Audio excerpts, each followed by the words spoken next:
dhisan oo maxaan ku raahdaa boqolkii sano la soo dhaafay ku dhawaad dhisnaayaan iska dhax fadhiya macna weyn ma sameynayso wiilala fadhiyo shaqaale hoose guriga dhax fadhiyo dad badan oo Soomaalida guriga dhax fadhiyo maanta kuwaas oo kamid yahay heybad kale kuma dhax fadhiyo guriga dawladnimada madaxweynenimada sharci iyo qawaaniin iyo dastuur waa dhumiyay gabadha jardiinka Villa Soomaali ku yaal xaqaysa ku dhex jirtay iyo asiin ku dhex jira maanta wax laba muwaadin oo Villa Soomaali dhex taagan waxay ku isaga hadda wala wada jooga meesha joogistiisa anaga problem ma u arkabo waxa problem ku yaala waxay tahay dalkan meeshu jooga inaan hore uga wadno ninkan wali caqabado ku yahay asaga aan la tacaaloha sida loo xalli lahaay oo ama loo qanci lahaay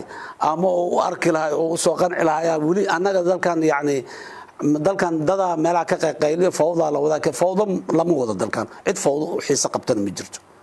laakiin cid dalka inuu qarka dhaco oo qof nin qalloocday daraadiis dalka dhan inuu u qalloocdo cid raali ka noqon karta malaha xalkiya lagu jiraa waa la raadiyoha ma degdegsanin ma ordeyno waqti nuguma socdo xalan rabnaa annaga xalka waa tilmaanay dadka Soomaaliyeed oo dawladnimada qaarkood ay ku jiraan qaarkood banaanka ay joogaan ayaa laga rabaa ama ra'yigan keenna inay taageeraan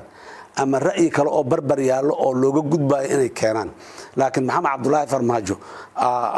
Villa Soomaali dhax fadhiyo ma xal ma taas weligeed lama sugaaytaas